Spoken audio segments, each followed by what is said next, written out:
بسم الله الرحمن الرحيم. آه أنا مصري، معايا الجنسية المصرية ومعايا الجنسية الروسية، وحاليا موجود في أمريكا في مدينة نيويورك حي البيريج. أخش في الموضوع سريعا. أنا قررت إن أعمل الفيديو ده إزاي دخلت روسيا عن طريق إزاي دخلت أمريكا عن طريق المكسيك. رحلتي ابتدت من روسيا لحد أمريكا. أنا وصلت أمريكا من حوالي شهر و45 يوم، الحمد لله في نيويورك حاليا. آه قررت اعمل الفيديو لان ناس كتير صحابي بيكلموني ازاي رحت عايزين نيجي، ازاي الموضوع، ازاي من روسيا لامريكا الدنيا كلها قافله الحوارات دي، وبالاخص صحابي اللي في روسيا اللي هم عايزين يخرجوا طبعا بعد القلق اللي حصل هناك ومش عارفين يخرجوا. اللي في مصر لو عايز تخرج نفس الطريق هتعرف تخرجوا، اللي في اي دولة عربية، اللي في اوروبا، اي حاجة. أولا من بعد الحرب في كان شهر 3. أنا كان معايا فيزا شنجن. كنت لازم أسيب روسيا بأي طريقة من الطرق. جبت فيزا شنجن وكنت ناوي أروح أوروبا بس، وحجزت أوروبا في شهر 5. أنا وواحد صاحبي وذهاب وعودة وكل حاجة، وكنا رايحين على أوروبا هنهاجر وكده ومش هنرجع روسيا تاني. طبعا بخصوص الحرب لغونا التذاكر، لغونا الرحلة كلها، لغونا كل حاجة. آه، قعدت في البلد عادي جدا لحد شهر 6، حوالي 20/6. جالي القرار إن أنا لازم أسيب البلد وأمشي. يعني حصل مشاكل كتير هناك، لازم أمشي. أه هروح فين؟ ما كنتش عارف إن أنا أروح فين. فبالصدفة الحمد لله كان عندي زبون روسي بحلق له. أه بالصدفة بكلمه، أنا عايز أمشي بسبب حاجات كتير عندي هناك، لازم أمشي مش عارف أروح فين وكده. فقال لي إيه رأيك تروح أمريكا؟ قلت له أمريكا فين وإحنا فين؟ أنا أوريدي بالفيزا الشنجن كنت جايب ميعاد في أمريكا في السفارة الألمانية. كنت جايب ميعاد في السفارة الأمريكية في ميونخ في شهر 10، أنا وصاحبي. كان عندنا مقابلة وكنا دافعين فلوسها وكل حاجة، الكلام ده كان قديم. بس عشان نستنى للمقابلة كانت الدنيا هتبوظ أكتر، فكان لازم نمشي. فلقيت الزبون بيقول لي روح أمريكا. قلت له إزاي؟ الموضوع يعني أنا فين وأمريكا فين؟ فقال لي في واحد صاحبي راح عن طريق المكسيك، آه، وهو دلوقتي في أمريكا، وكلمه قدامي، كلمنا فيديو، وقال لي بعض المعلومات إن هو إزاي دخل أمريكا. فاداني موقع، طبعا اداني تليجرام روسي. الروس اللي هم بيخشوا أمريكا عن طريق المكسيك. قال لي اتفرج على فيديوهات، ابتديت اخش على اليوتيوب اتفرج على فيديوهات الروس اللي هم بيخشوا امريكا وايه الطريق والحاجات دي. نخش في الموضوع على طول. في شهر 6، انا معايا الباسبور الروسي، ما كانش ماليش فيزا في المكسيك، ليا بس تصريح بعمله في دقيقة من عن طريق النت، تصريح دخول المكسيك. جبته. آه تقدر وانت في مصر تجيب فيزا المكسيك، تقدر وانت في اي دولة عربية تجيب فيزا المكسيك، وانت في اوروبا وانت في البرازيل وانت في اي دولة في العالم تقدر تجيب فيزا المكسيك. كلنا عارفين ان امريكا كانت قافلة ايام ترامب.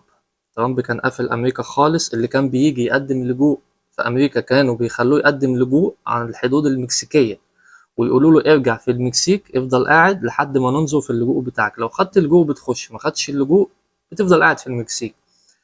فما كانش سامح بأي حد خالص يدخل أمريكا على طريقه. لما بايدن فتح الحدود، وقال لك كل من هو عايز يخش أمريكا ويقدم لجوء، يقدم يقدم يقدم يقدم، الحدود مسموحة ومحدش له إنه يرجعه. فالموضوع ده بايدن فتح القانون ده، لو كان حد سمع عنه من أول شهر يا ربي. آه كان متهيألي من أول 7، حاجة زي كده. 27/5 كان الحدود اتفتحت. أي حد، كانت الناس ابتدت تخش كتير.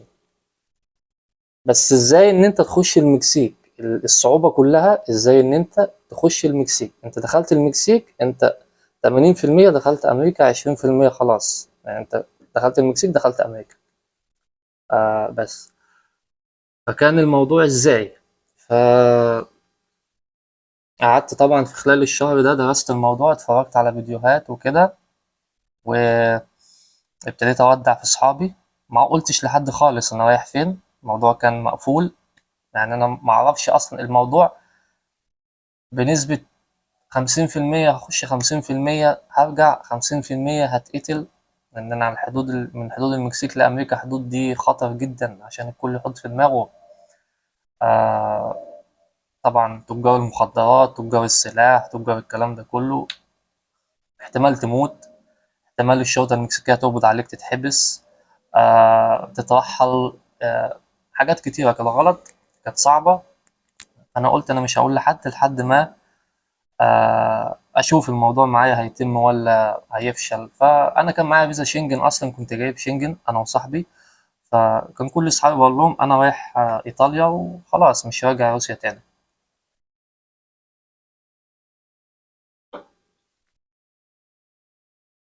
آه رحت طبعا، سلمت على اصحابي وماشي وخلاص. وكلمت محمد صاحبي الوحيد اللي قال لي لا انا لازم امشي معاك. قلت له يا محمد الطريق واحد اتنين تلاته، قال لي لازم امشي معاك. فقلت له يلا توكلنا على الله. المهم، الاول طلعنا من روسيا. طبعا انت عشان تخرج من روسيا في الوقت ده، الناس اللي في روسيا ممكن تعرف الكلام ده، كان وقت طبعا الحرب قامت. انت رايح فين، انت جاي منين، انت طالع ليه، انت مش عارف ايه. فكان لازم ازاي اخرج من المطار وما اعرفهمش ان انا رايح المكسيك او رايح المانيا او رايح اي بلد من دي. ده كان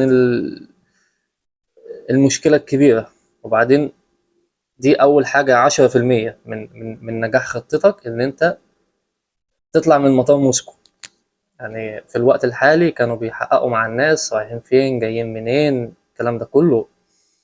آه فقررت ان انا وانا بشتري رحلات، طبعا انا اشتريت يعني رحلات كتير. جات لي الفكره ان انا اطلع عن طريق ارمينيا. ان انا معايا باسبور روسي، اخش ارمينيا. المصريين متهيألي برضه بيخشوا ارمينيا من غير فيزا. اخش ارمينيا بحيث انا اقول له لو سالوني في المطار رايح ارمينيا اتفسح وراجع تاني. وخبيت كل تذاكر الطيران اللي انا كنت شاريها التانية، خبيت حجز الفندق اللي كنت حاجزه، خبيت كل حاجه طبعا، بحيث اطلع من مطار موسكو. حتى لو مسكوني، مسكوا التليفون، مسكوا اي حاجه، انا معيش اي حاجه، انا يا دوبك رايح ارمينيا وجاي. فحجزت انا وصاحبي وودعنا اصحابنا وكده وتوكلنا على الله. وطلعنا واحنا مطار طبعا موسكو، وجينا خارجين. كالعادي كنا عارفين هيقولوا لنا ايه، انتوا رايحين فين، طالعين ليه ومش ليه. قلنا رايحين ارمينيا نشم هوا وكده، بقالنا كتير ما اتفسحناش، بقالنا كتير ما خرجناش من البلد، رايحين ارمينيا وجايين نتفسح. فالحمد لله خرجنا على خير. دي كانت بداية الرحلة من موسكو لأمريكا. طلعنا أرمينيا.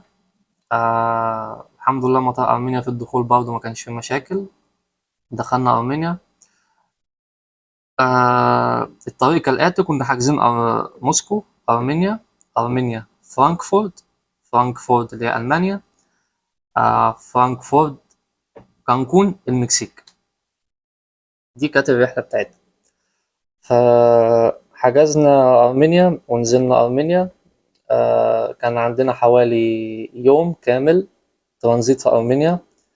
فخدت صاحبي، نزلنا أرمينيا. أول حاجة نزلنا المطار. بعد ما نزلنا المطار طبعا لازم تطلع التصريح اللي هتخش بالمكسيك، لازم تطبعه ورق، ما ينفعش على التليفون.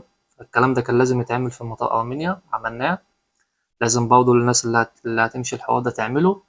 احنا كنا مخبين كل حاجة على الإيميل، بس في مطار أرمينيا خلاص انت حر طليق، محدش ليه حاجة عندك. دخلنا نزلنا المطار. أول حاجة رحنا على الشركة في المطار، طلعنا تصريح دخول المكسيك، أو كنت أي جنسية تانية فيزة المكسيك. طلعنا حجز الفندق، طلعنا تذاكر الذهاب، تذاكر العودة، طلعنا كل حاجة طبعناها. واحنا فندق جنب المطار ريحنا فيه يوم. نمنا فيه وكده. آه لحد بالليل كان عندنا رحلة بالليل. وطبعا غيرنا هدومنا وشمينا نفسنا وابتدينا الحمد لله الطريق ابتدى يمشي معانا. خلصنا أرمينيا.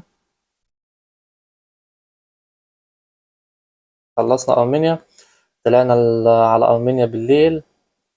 رحنا المطار. كان برضو انت كده يعتبر عديت حوالي 20%، انت دخلت أرمينيا مثلا. آه واحنا رايحين المطار بالليل كان برضو المطار شوية قلق بسبب برضو الحرب، وفيروز بيهربوا وفيروز بيمشوا هنا. فاتفرقت أنا وصاحبي، هو وقف في ناحية عشان يختم الباسبور. هو خارج رايحين هنركب فرانكفورت، وأنا وقفت في ناحية. فكانوا أي حد بيوقفوه، في ناس بيخرجوها، في ناس بيمنعوها، في ناس بيشدوها. كانت ابتدينا وشنا يحمر لا إله إلا الله. لحد ما جينا على الكنترول بتاع الباسبور، لقيت محمد صاحبي دخل قبلية جنبي، يا دوبك عدى محدش كلمه، أنا دخلت وقفتني. "أنت رايح فين؟" رايح ألمانيا. تعمل إيه؟ قلت لها مش رايح ألمانيا، أنا رايح المكسيك أتفسح. آه أنت معاك فيزا للمكسيك؟ قلت لها المكسيك ملهاش فيزا، لها تصريح. معاك التصريح؟ قلت لها طبعا. معاك حجز فندق؟ قلت لها طبعا. المهم سألت شوية أسئلة وبتاع. جيت أطلع الورقة قالت لي لا لا لا، مش محتاجة. ختمت لي وعدينا. الحمد لله. ابتدينا الطريق ابتدى يمشي الحمد لله. آه خلصنا. دخلنا وقعدنا في مطار أرمينيا. وجي معاه الطيران لفرانكفورت الحمد لله. ركبنا على خير. نزلنا فرانكفورت، كان طبعا قلبنا بيدق، لأن أنت داخل المطار، احتمال يسيبوك، احتمال ما يسيبوكش، احتمال يطلعوك. فكانت الدنيا بالنسبة لنا قلق.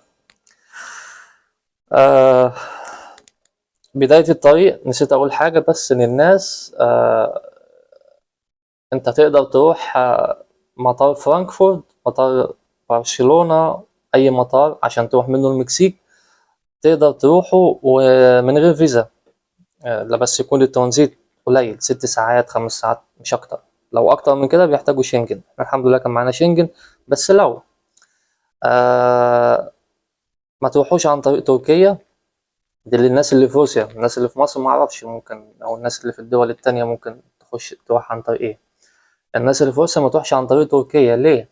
لأن تركيا معظم الروس بيروحوا منها عشان يروحوا على المكسيك. طبعا الكلام ده ناس كتير في روسيا عارفاه. فتركيا هرشت الموضوع. روسيا هرشت الموضوع، المكسيك هرشت الموضوع. اللي بيجي بالذات عن طريق تركيا، يا إما في تركيا ما بيخرجكش، يا إما في المكسيك بيمسكك ويرجعك لو شك فيك. فيعني 70% من تركيا ما بتخشش، 30% بتخش. فأنا كنت عارف الحوار ده من الأول. فعشان أتجنب طبعا المشاكل تركيا وإن أنا ممكن أرجع والكلام ده كله، قلت طب ما أروح عن طريق ألمانيا. ليه؟ أنت بتكون رايح عن طريق ألمانيا، عن طريق أوروبا. بتوصل المكسيك مع مثلا في طيارة ألمانية، كل اللي معاك ألمان. في طيارة أسبانية كل اللي معاك أسبان. في طيارة إيطالية كل اللي معاك طليان. عكس ما تكون جاي من تركيا، الطيارة كلها روس، تراكوة، أنت عارف الجنسيات دي اللي هي اللي عين عليها كتيرة. إنما لما تكون جاي من أوروبا فعادي، ما فيش عين عليك كتيرة، فاهمني. بتكون في وسط الألمان. فلو أنت واحد اتنين روسي، واحد اتنين مصري، الكلام ده كله الموضوع بيعدي. محدش بيتكلم فيه. الحمد لله الخطة فعلا نجحت.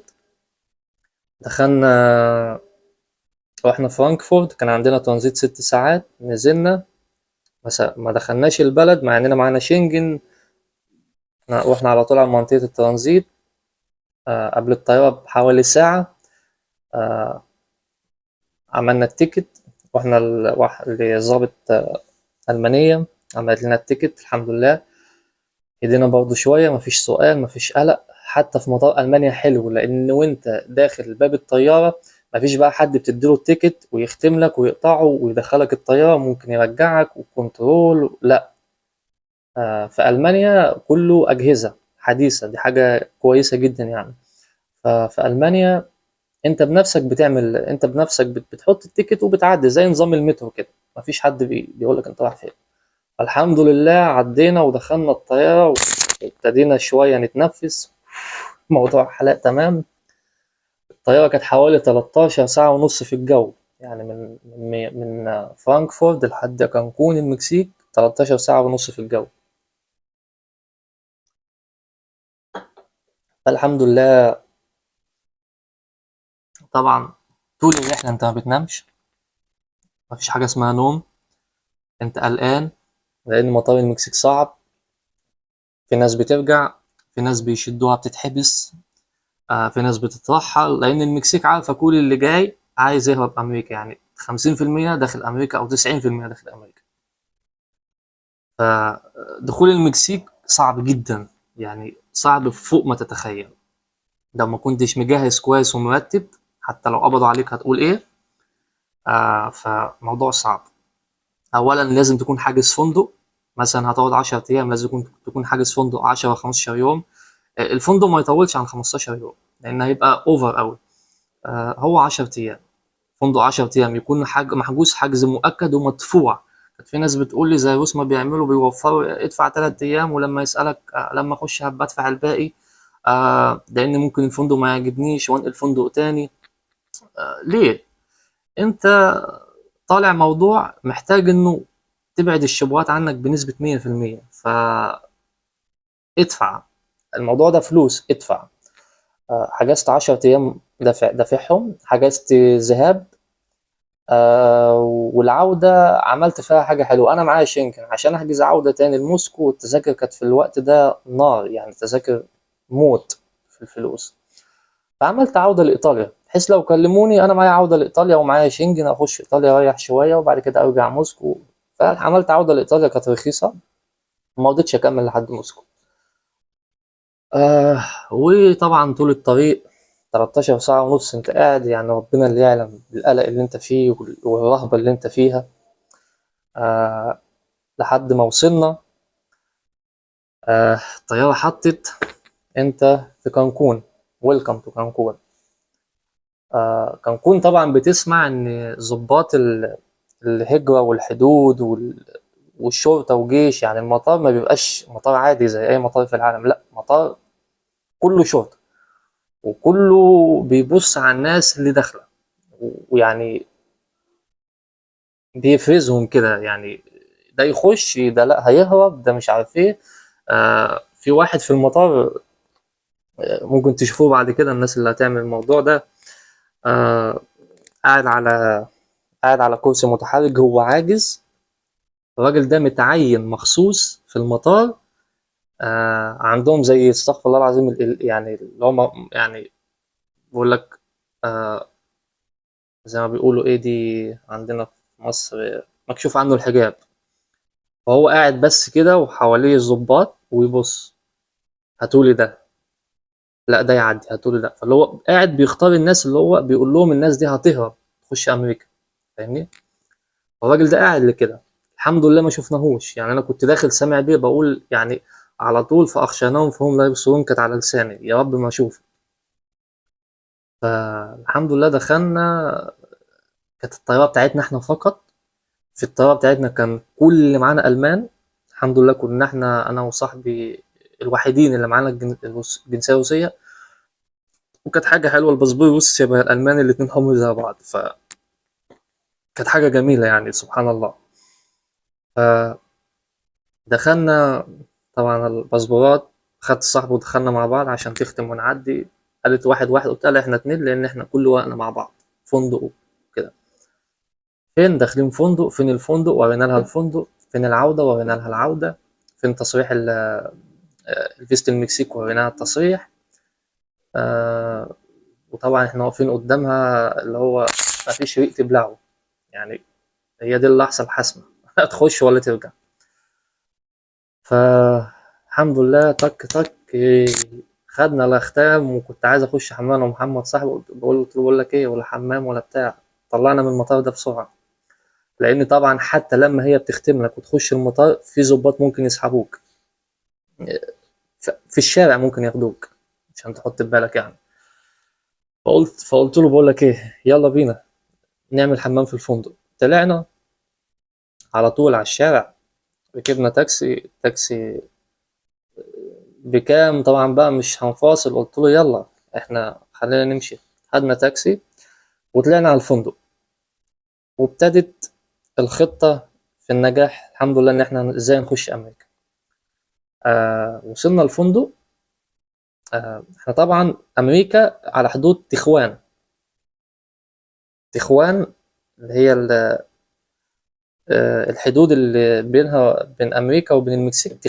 تخوان دي ابعد من كانكون. يعني احنا لازم نسافر من كانكون لتخوان حوالي 4 ساعات 4 ساعات ونص عشان نخش امريكا.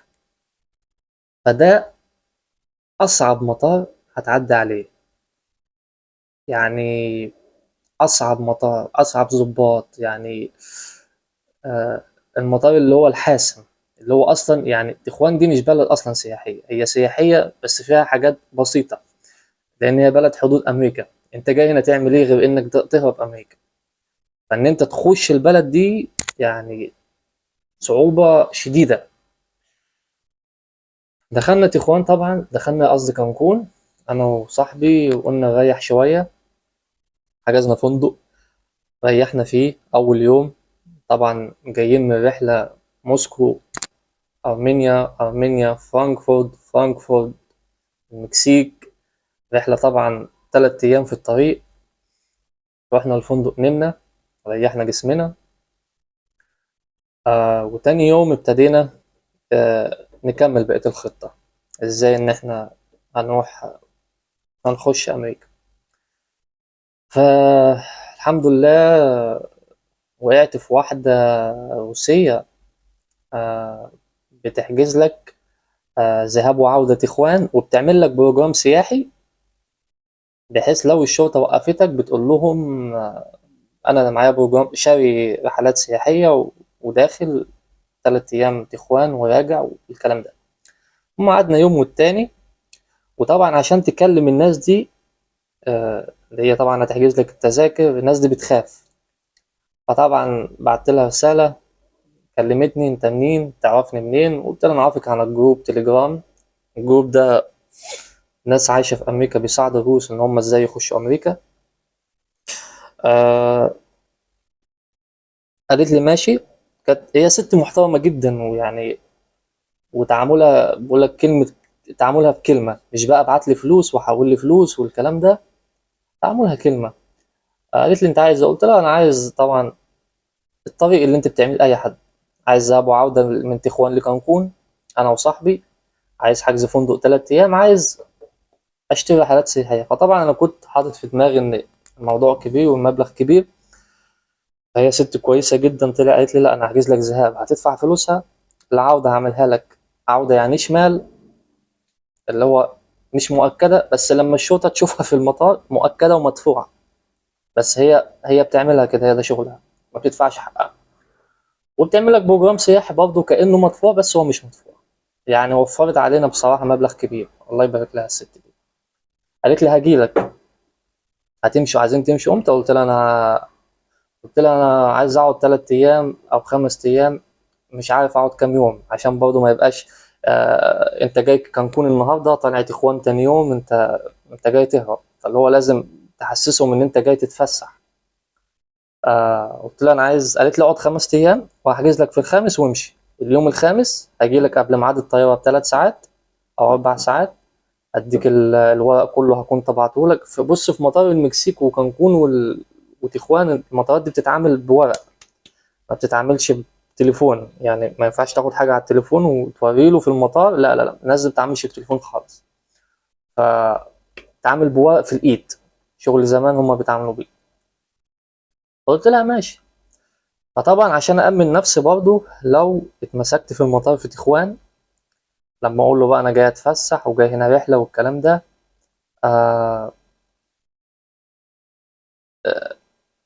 يصدقني. فعشان يصدقني فكرت في فكرة، قلت لمحمد صاحبي تعالى في كانكون نطلع رحلات. اشترينا رحلات اللي هو في المكسيك طبعا، في كانكون في أكبر هرم في العالم، أكبر من الهرم المصري معروف. وهرم تاني اسمه تشيتشانيتسا، اسمه غريب كده. المهم اشترينا رحلتين ب200 دولار، طلعناهم طول اليوم وخدنا صور طبعا، ومشينا في المكسيك ناخد صور ونتفسح، بحيث برضه لو مسكونا نوري لهم احنا بنتفسح وشوفنا كل حاجة في كانكون. فطبعا جايين عشان زهقنا من كانكون، شوفنا كل حاجة، فجايين نشوف ايه تيخوان دي، ايه اللي عندكم هناك. تيخوان دي مشهورة برحلات الصيد، عشان لو حد عايز يعمل الحوار ده ممكن تشتري في كانكون رحلة صيد في تيخوان، ان انت طالع رحلة صيد هناك يعني في تيخوان. فالمهم الحمد لله قعدنا آه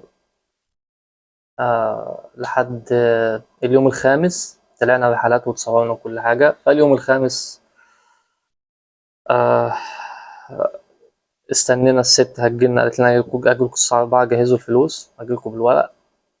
فكنا طبعا مش عايزين نعرف الفندق اللي احنا فيه حاجزين 10 أيام، مش عايزين نعرفهم برضه إن احنا رايحين ومش راجعين، بحيث لو حصل حاجة نرجع تاني، بحيث برضه ممكن يبلغوا. خلي بالك الفنادق بتتعامل مع الشرطة المكسيكية جامد، ممكن لو شكوا فيك الفندق يتصل بالشرطة، بيجولك بيحاولوا معاك في قلب الفندق عشان تحط في بالك. فكنت لازم اديهم ايحاء ان انا راجع تاني. فسبت طبعا معظم هدومي في الفندق، وكان انا وصاحبي معانا شبشبين، سبت شبشبه وخدنا شبشبه. سيبنا ملابس داخلية، سيبنا حظاظات، يعني سيبنا حاجات غالية مش مشكلة، المهم ان احنا راجعين تاني. ونزلنا على الريسبشن وقلنا لهم احنا طالعين رحلة 3 ايام في المكسيك في كانكون، بس هنديكم المفتاح لان احنا خايفين المفتاح يضيع مننا في الرحلة، ولما نرجع نبقى ناخده. قالوا لنا كده انتوا راجعين تاني؟ قلنا لهم طبعا. فالمهم الحمد لله ما شكوش في حاجة، اديناهم المفتاح، والست كده خدنا منها الأوراق وعلى خير. رحنا المطار. طبعا انت قلبك آه بيدق بيدق بيدق بيدق. انت خلاص يعني، انت 70% انت الخطة نجحت الحمد لله ومن غير اي مشاكل. صحابي دخلوا بعدية، أبقى احكي لكم عملوا ايه. اتعذبوا في الطريق، اتعذبوا واتحجزوا في مطارات وباتوا، واشترينا لهم تذاكر تانية، والموضوع كان صعب عشان ما مشوش نفس الطريق اللي انا قلت لهم امشي عليه. واحنا المطار طبعا الست دي برضه كانت حاجة حلوة ان هي عملت لنا التيكت، برضه طبعته لنا بحيث احنا نخش المطار نحط التيكت نخش على الطيارة، لو ما تروحش بقى ما تحتكش بالظباط والكلام ده. كانت من ضمن برضه الحاجة اللي انا هقولها ان احنا المكسيكان انتوا عارفينهم سود، طبعا البشرة السود وكده، فبرضه عشان نبقى شبههم طبعا انا ربيت شعري انا وصاحبي، عملنا فلفلة زيهم. وفي المكسيك 5 ايام في كانكون، كان كلنا كل يوم نقعد في حمام السباحة ونروح نقعد على البحر نتشمس، بحيث نسود جدا نبقى زيهم، بحيث في المطار هناك ما نبقاش بيض، ما نبقاش جنسية تانية، ما يشكوش فينا يعني كأننا مكسيكيين. وفعلا احنا كنا شبههم، هم سود واحنا كنا سود، وشعرهم مكرت شعرنا نكرت، احنا شبههم الحمد لله يعني.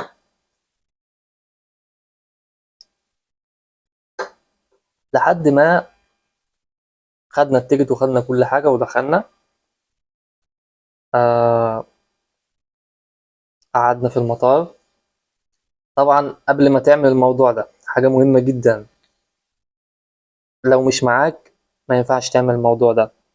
سبونسر، لازم يكون معاك كفيل في أمريكا.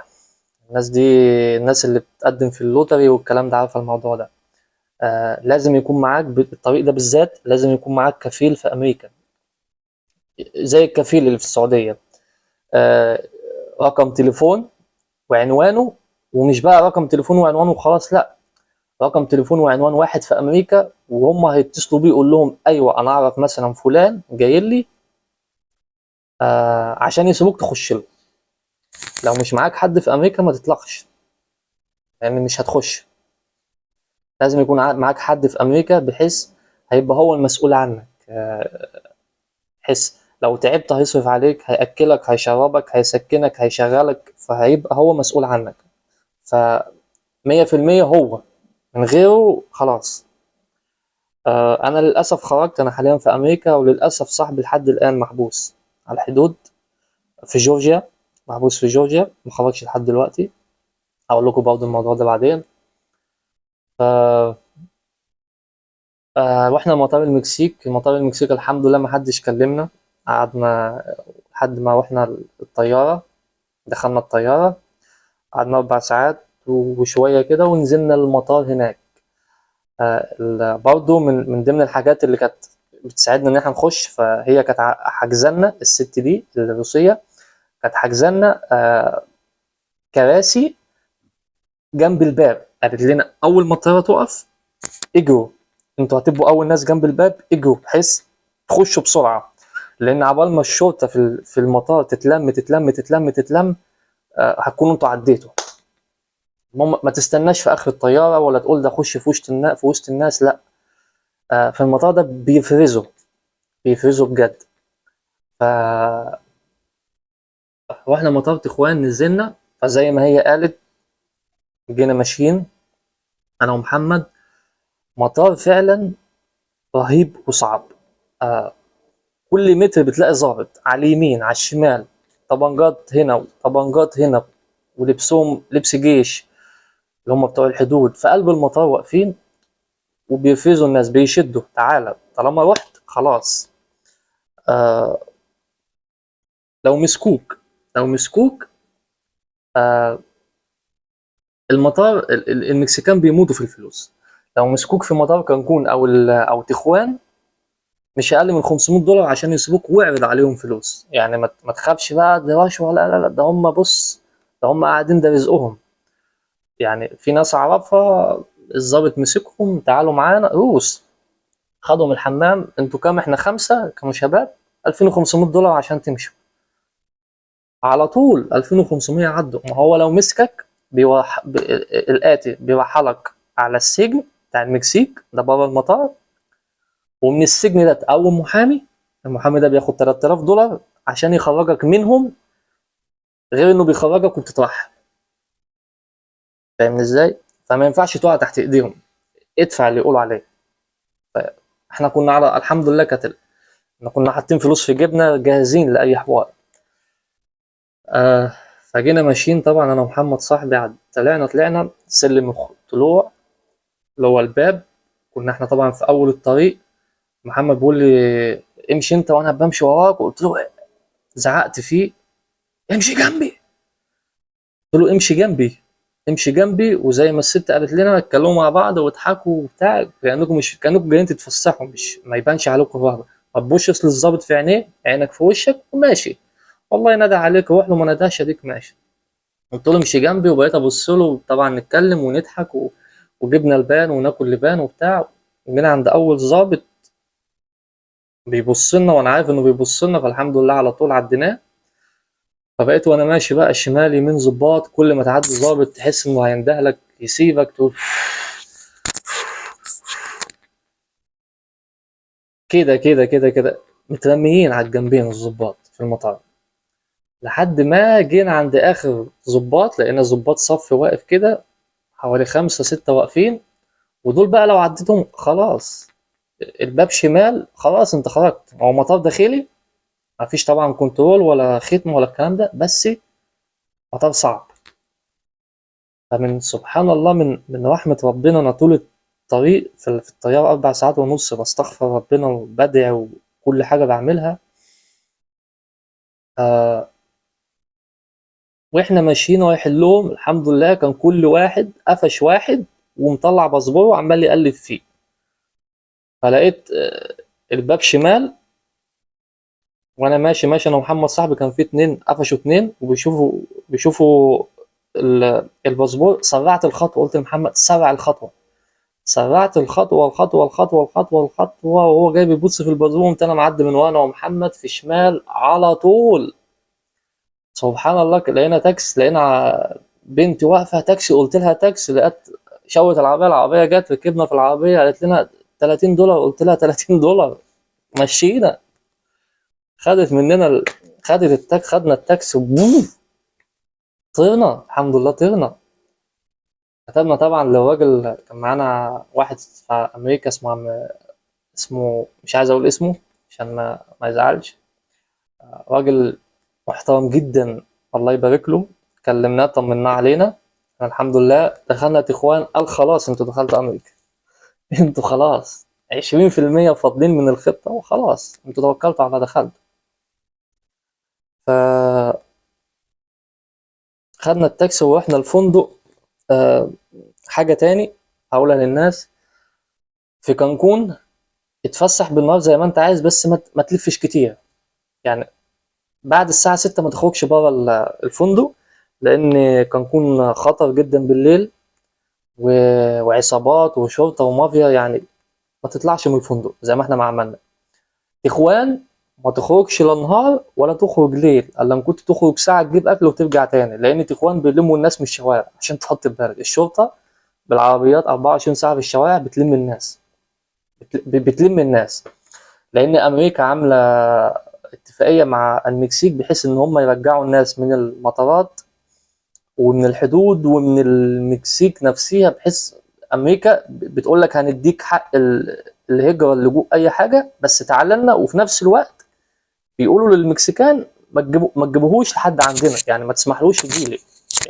يعني هو بيقول لك تعالى، بس من الناحية التانية بيقول له ما تخلوش يجيلي، هو وقفه. ف واحنا وصلنا الفندق الساعة 2 بالليل، وكنت انا حاجز فندق طبعا من على تليفوني. وقعنا في مشكلة كبيرة، لقينا الفندق بيقول الحجز ما حجزناش، الحجز بتاعكم مش مؤكد. ازاي ومش ازاي؟ من هنا لهنا كان عيل رخم بتاع المكسيك في الفندق قاعد، ما رضيش يدخلنا الفندق. فقلت لمحمد يلا ندور على فندق، وكانت الساعة 2 بالليل، وده خطر جدا ان احنا نخرج في الشارع 2 بالليل. ده يعني خطر جدا. احنا كنا بس هلكانين تعبانين عايزين ننام، واحنا ندور على فندق تاني، وفي نفس الوقت مش في دماغنا ان الساعة 2 بالليل ان احنا خطر ان احنا نخرج. فضلنا نخرج، مشينا 10 دقايق نلف في الشوارع، نلف على فنادق عن طريق خريطة جوجل، ومش عارفين نوصل لفندق.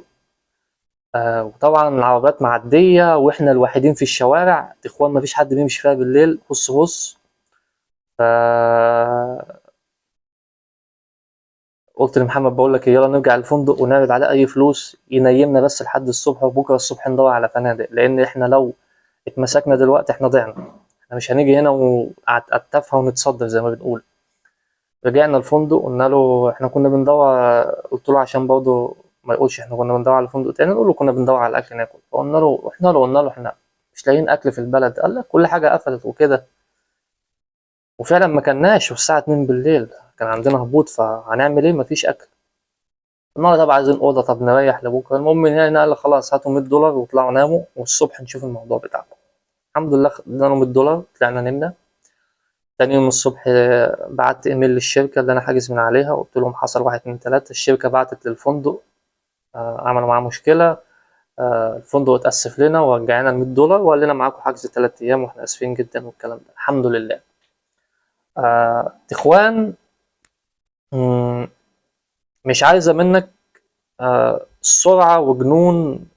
تخوان عايزة منك هدوء، عايزة منك تفكير صح. ما تتسرعش. هو انا خلاص انا امريكا هي، لا، اهدى اهدى وفكر بعقل. ارتحنا اول يوم طبعا، خرجنا تاني يوم بالنهار، واحنا الوول مارت اللي هو الامريكي، بيتزا هات، واحنا اتفسحنا وكلنا وشربنا والكلام ده.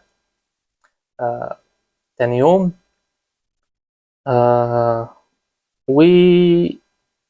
وجات اللحظة الحاسمة، ازاي نخش امريكا. بصوا الروس بيعملوا ايه، اقول لكم الروس بيعملوا ايه. الروس بيشتروا عربية من تخوان بأرقام كاليفورنيا. عارفين طبعا كاليفورنيا في أمريكا.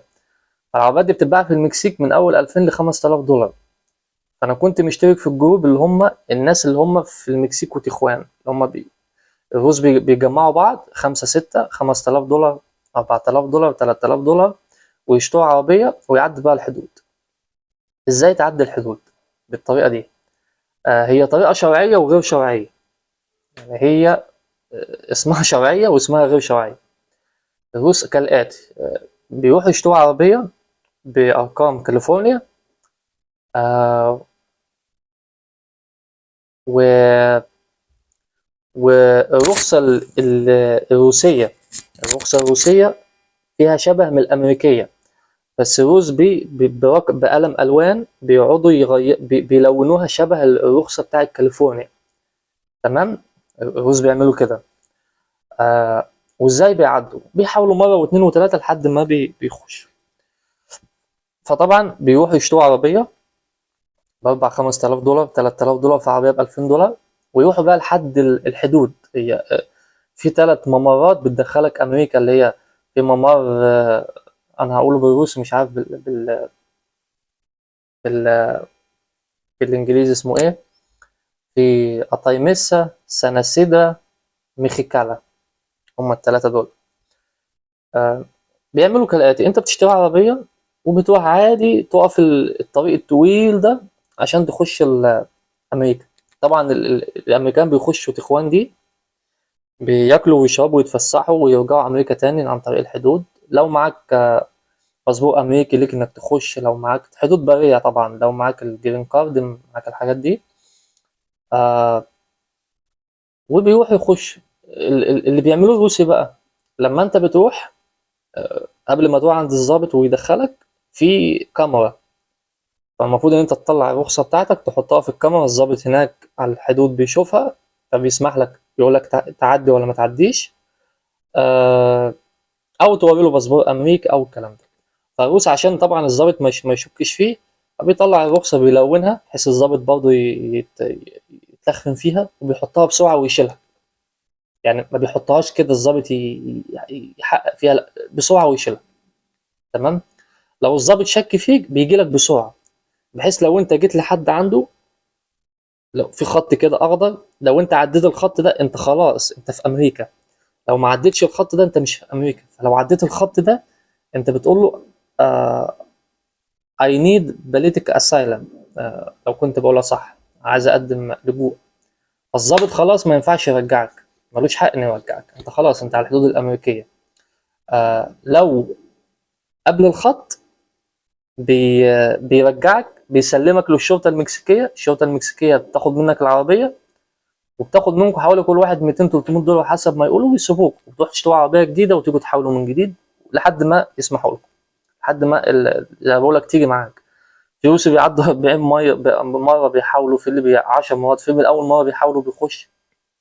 فالمهم أنت بتحط وتطلع. هو طبعا ما شكش فيك. الروس بيعملوا كده 5 الصبح أو 4 الفجر، بحيث الدنيا متبقاش، بيبقى في اللي هو الشبورة وكده، ما الضابط ما بيدققش قوي، او بالليل بحيث الضابط برضه ما بيدققش قوي. فبتحطها وتيجي تعدي تعدي تعدي لحد ما تيجي لحد الشباك طبعا اللي فيه الضابط واقف. لو الضابط ما شكش فيك بيقول لك تعال. لو شك فيك بيلحقك قبل الخط الاخضر، بيقول لك وريني وريني تاني. لا ده انت بتضحك عليه، فبينده للشرطه المكسيكيه ويقول لك عدي كده ويسلمك له.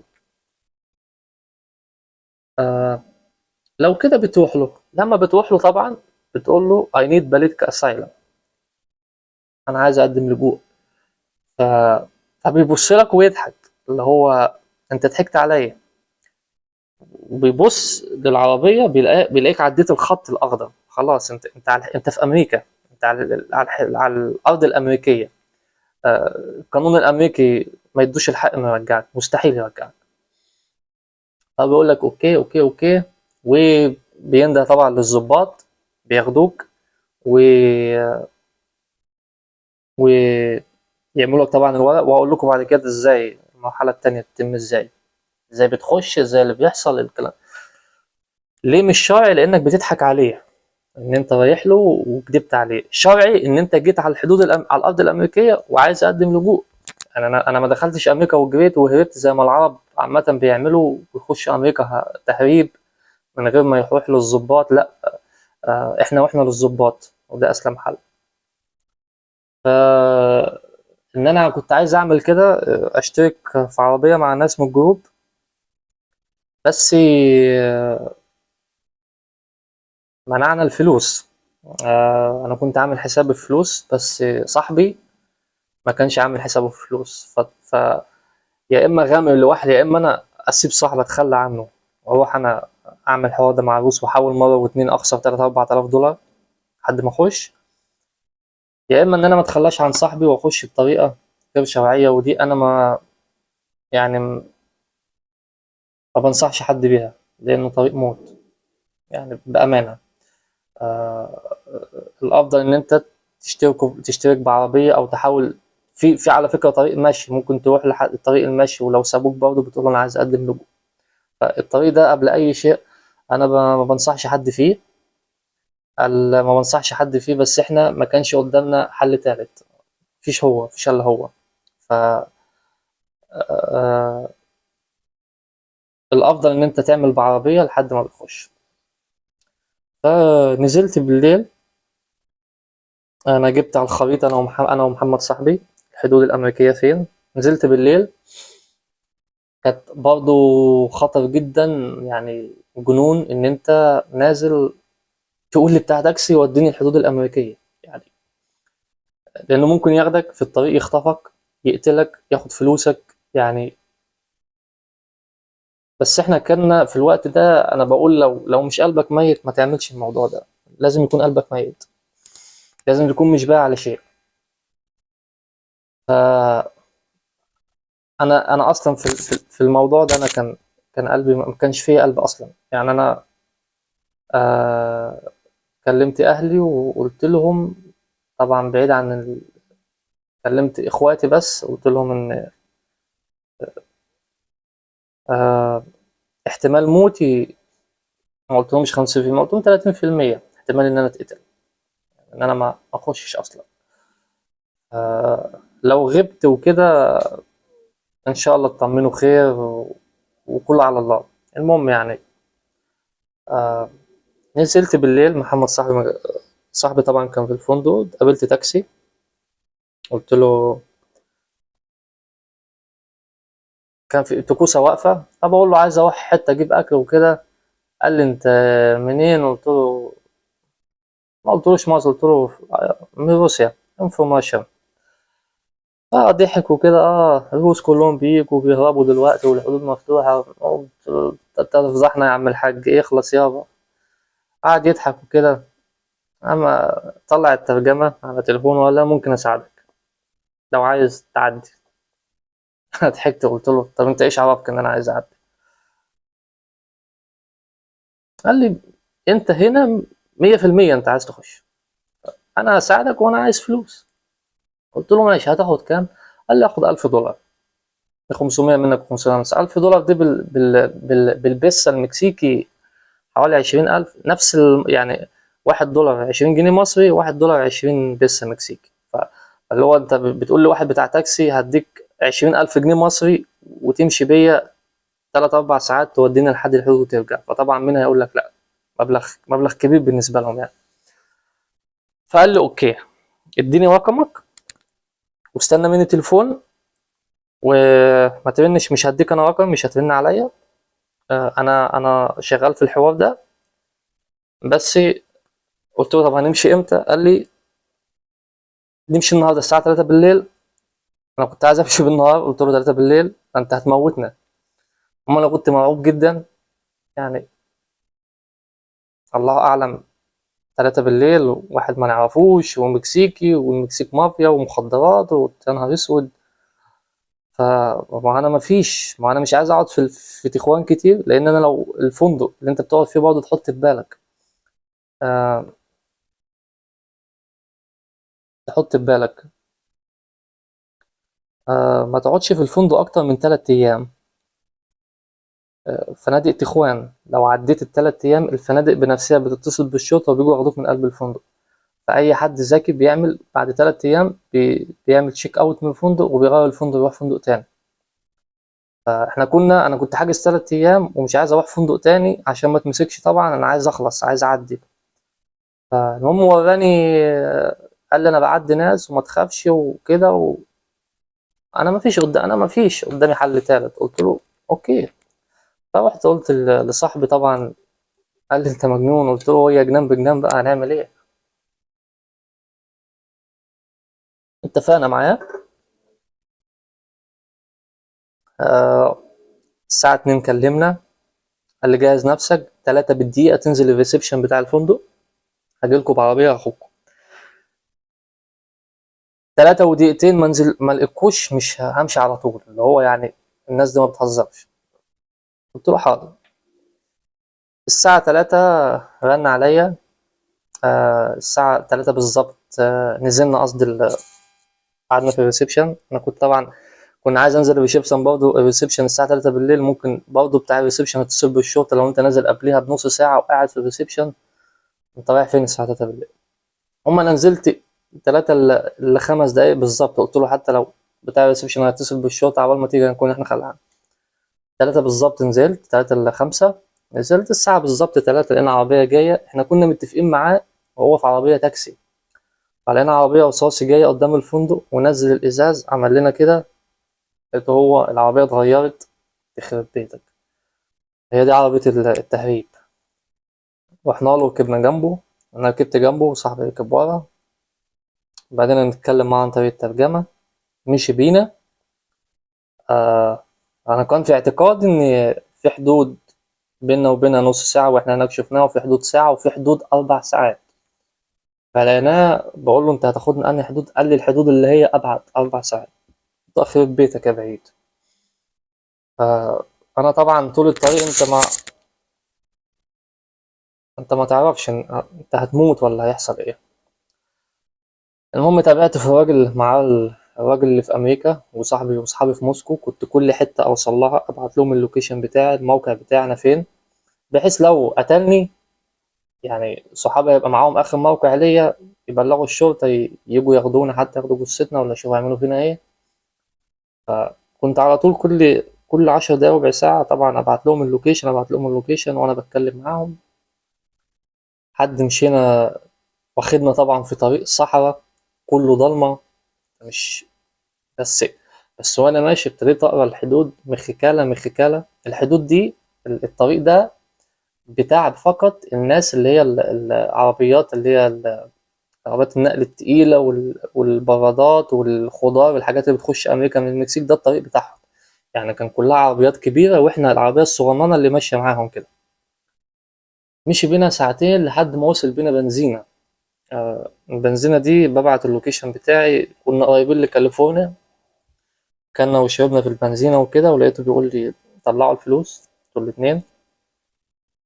قلت له ماشي هنركب العربية نمتلك، ركبنا العربية اديته فلوسي ومحمد اداله فلوسه. قلت له انت ماسك بينا بقالك كتير، احنا رايحين فين؟ قال لي انا هوديكم مخكالة وما تخافوش ومش عارف ايه. المهم احنا طبعا طول الطريق كانت الساعة 3 بالليل، يعني انا مش نايم وصاحي وحاطط في اعتقاد ان في اي وقت كل ما يحاول يهدي انا قلبي يقع، ان هو هيهدي هيقول لي انزلوا يقتلنا وياخد اللي معاه. الحمد لله طلع راجل محترم، شاب محترم هو. لحد ما مشي بينا لقينا النهار شقشق.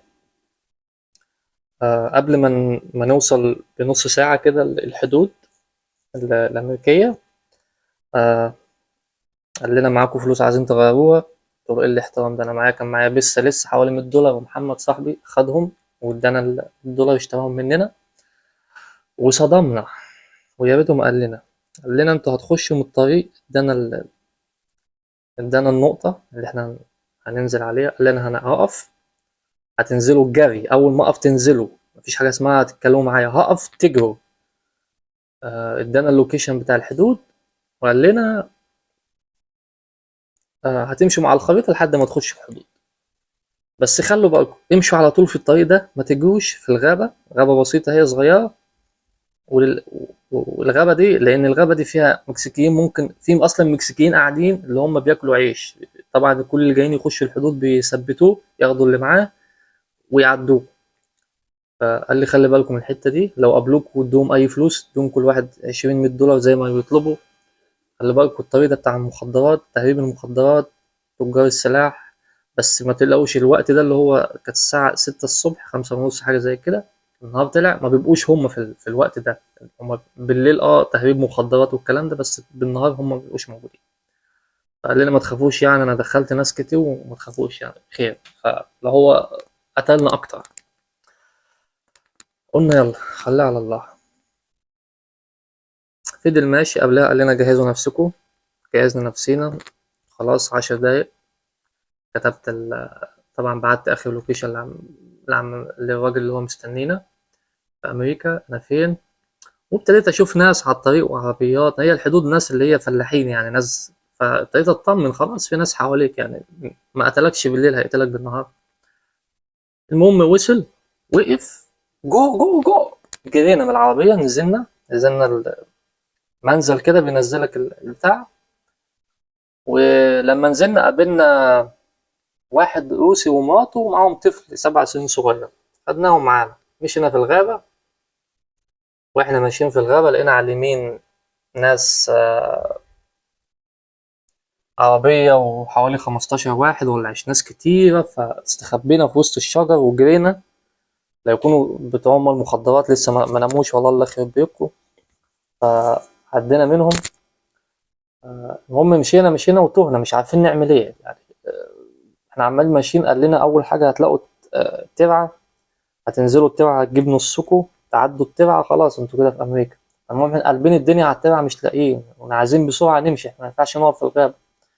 فبسرعة صاحبي قلت له طلع بسرعة الجوجل، طلع جوجل وطلع على الخريطة أمريكا فين.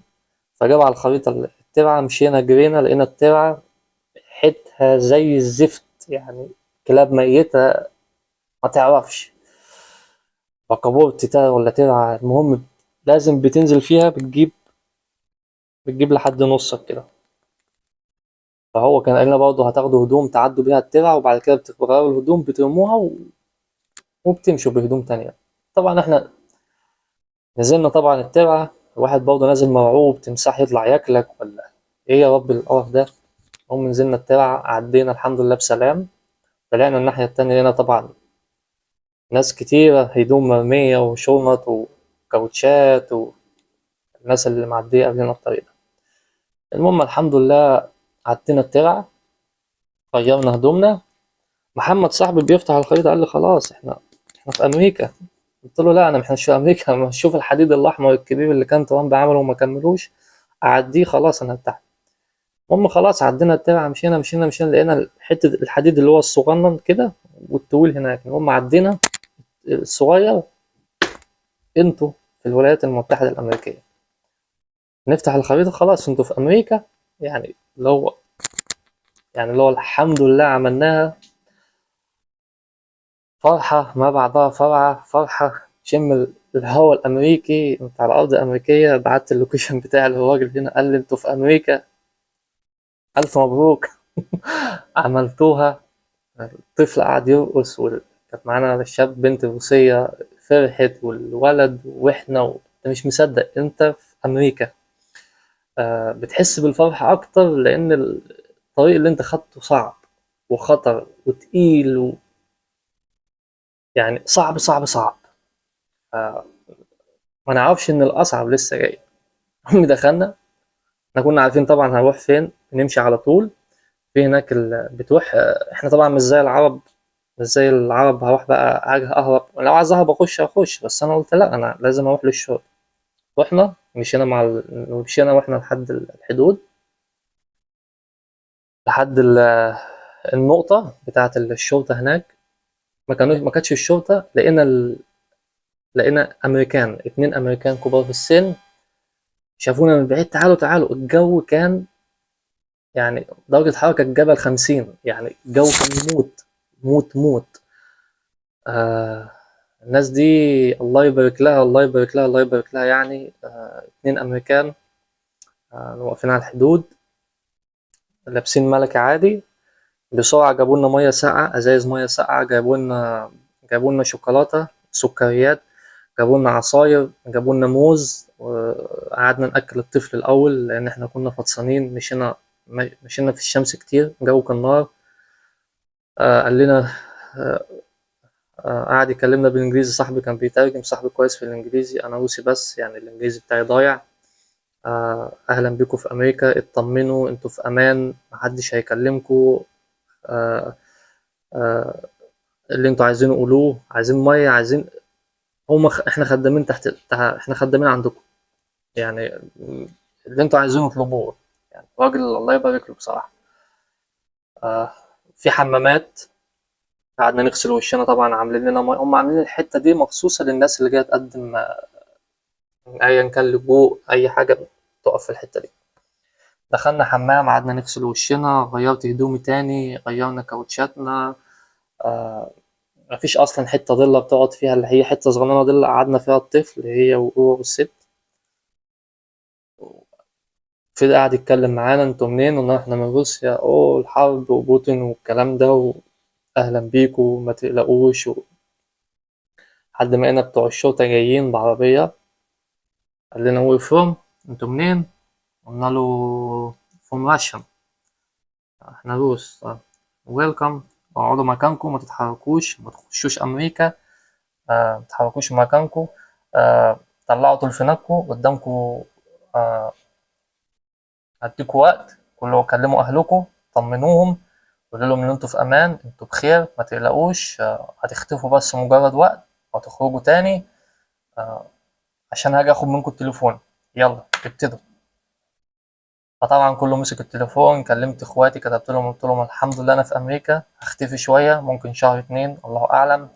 طبعا عارف ان انا هتسجن لحد ما اخرج. آه، طمنتهم، كلمت اخواتي، كلمت الراجل اللي هنا في امريكا، قال لي خلاص انا هتابعك بعد كده، خلاص ما تقلقش. طمنت الجميع وقعدت. قعدنا. الامر كان صعب جدا. لقينا بقى بعد كده ناس جايه يعني احنا الاول لقينا ناس جايه، حريم بجوازها باطفال، المهم ده في ناس داخله على دراعاتها طفل 3 شهور وشهرين، الله يخرب بيكم، اللي هم المكسيكان والناس دي. وما بيجيبوا الأطفال ليه؟ لأن لما بيكون معاك طفل ما بتروحش السجن ولا الكلام ده، لا، بتخش أمريكا على طول. عشان كده الناس دي بتجيب معاها أطفال، بحيث لا بيخلفوا ويجوا، بحيث يخشوا بالطفل على طول، مش زينا هيتبهدلوا شوية. فضلنا قاعدين لحد 12 الظهر حوالي أو واحدة، قعدنا وقت كتير في الشمس، الجو كان صعب. جابوا لنا بعد كده أكياس بلاستيك، جابوا لنا أكياس بلاستيك. قال لنا آه رباط الكوتش، حطوه في حطه في الأكياس، تليفونك، ساعتك، فلوسك، باسبورك، كل ما تملك حطه في الكيس، واقفل التليفون واقفل كل حاجة. قلنا له ماشي. ادانا كيس كده صغير حطينا فيه كل حاجة، قال لنا كل حاجة هتتحرق، هدومكم هتتحرق، كل حاجة يعني، الشنط بتاعتكم كل حاجة هتتحرق، يعني كل حاجة هتتحرق، هتتاخد منكم يعني. فأنا كنت عارف طبعا النظام ده، قلت له لهم طبعا عارفين كل حاجة. وقفونا، جه الظباط علينا قعدوا يكشفوا على الباسبورات، سليمة مش سليمة، بالجهاز معاهم تمام. آه قالوا لنا خلاص استنوا، هنبتدي ننقل فيكم وندخلكم الحدود، ندخلكم أمريكا، بحيث حاجة اسمها بوردر، اللي هو بيبتدي يعمل لكم ورق جوه. قعد معانا طبعا الناس اللي قابلونا، راجل، 2 أمريكان، ناس كبيرة في السن، اللي هي بيساعدونا كلنا، ناس محترمة جدا. فقلت لمحمد صاحبي، بقول لك ايه، ما نطلع كل واحد $100 ونديها له يا اخي، الراجل عمال يجيب لنا في ميه ويجيب لنا في شوكولاته. محمد قال لي $100 والله ينعلك، الله يخرب بيتك، $100 يا ابني انت عبيط، ده امريكا يا ابني. قلت له يا عم، راجل عمال يجيب لنا في ميه ويجيب لنا في شوكولاته، اكيد برضه عشمان، نراضيه بحاجه. قال لي يا ابني تراضي ايه، يخرب بيتك ايه يا جعان انت. وكويس والله ان انا ما طلعتش حاجه من جيبي. كان معايا ازازه برفان كنت جايبها بحوالي $150، طلعتها واديتها له هديه. قلت لمحمد طب اساله يا عم، انت بتاخد فلوس من الحاجات دي من الحكومه، انت متعين، انت شغال، ولا انت بتعمل كده ليه؟ المهم الراجل قال له لا، انا متطوع، انا كل يوم باجي على الحدود هنا من 6 الصبح لحد 12 واحد الظهر، بجيب الميه على حسابي والشوكولاتات والموز والحاجات دي، بساعد بيها الناس. بقول له ليه يعني، عليك بايه من ده كله؟ فالراجل ده قال لي انا امي جات من زمان نفس الطريق، آه وفي ناس امريكان قابلوها نفس الطريقه، وميه وكل حاجه. فأمي وصتني، أمي فضلت تعمل كده هي كمان، ووصتني إن أنا أخصص وقت حتى لو ساعتين كل يوم، أجي أساعد الناس اللي جاية تقدم لجوء زي ما هي ما جات، بحيث أنتوا عشان أساعد الناس دي. لأن فعلا الحكومة الأمريكية ما الشرطة والحدود ما بيدوكش مية وما بيدوكش الكلام ده، مالهمش دعوة إن شاء الله، مالهمش دعوة بالكلام ده. فالراجل ده بيجي شوية المية الساقعين في الجو 50 درجة، درجة الحرارة، الموز، الشوكولا، الحاجات دي يعني. فالله يبارك له بأمانة يعني، وسقفنا له وقلنا له شكرا. وبعد كده بيسلم علينا وماشي الراجل، هو بيسلم علينا وماشي راكب عربية يعني، عربية ضخمة كده. محمد صاحبي قال لي شفت انت عايز تدي ده $100؟ ده راكب عربية ب500,000 دولار، الله ينعلك، الله يخرب بيتك. قلت له خلاص حصل خير. المهم الشرطة جت وخدونا في عربية طبعا مصفحة بتاعت الحدود، ونقلونا بقى ايه، دخلنا الحدود من جوه. ان شاء الله الفيديو الجاي هقول لكم دخلنا الحدود عملوا معانا ايه، دخلنا السجن فين، قعدنا كام يوم في السجن، خرجنا ازاي، واحنا فين، عملنا ايه. لان ده نص الطريق. النص التاني اللي انت ازاي دخلت امريكا، عايز محامي ولا لا، دفعت فلوس ولا لا، ازاي انا خرجت وصاحبي لسه جوه، ازاي صحابي جوه بعديا ولسه جوه، في ناس خرجت في ناس جوه. ان شاء الله هعمل لكم جزء تاني من ازاي آه، اللي تم معانا في الجزء التاني ان شاء الله، وازاي دخلت امريكا. واشوفكم على خير، واتمنى يكون الفيديو عجبكم. وبرضه قبل اي شيء ما انصحش حد بالطريق ده، الطريق ده صعب جدا. آه، لو ما كنتش لو لو بقوله للناس بس اللي هي يعني الناس اللي فعلا تعبانة في بلادها، الناس اللي عندها مشاكل أيا كان، عائلية، سياسية، أي مشاكل تانية، آه، وعايزة تيجي، أو دينية أو أي شيء تاني. الطريق ده يمشي معاكو. لو عندكم فعلا مشاكل الطريق ده يمشي معاكو. آه، وإن شاء الله يفيد الجميع. وأنصح إن أنت زي ما قلت تخش عن طريق العربية. ما بنصحش حد بالطريق اللي احنا مشيناه، الطريق ده صعب جدا وطريق موت، وخلي بالك 50% ممكن تموت. فدي نصيحتي بس مش أكتر، وإن شاء الله أشوفكم في الفيديو الجاي.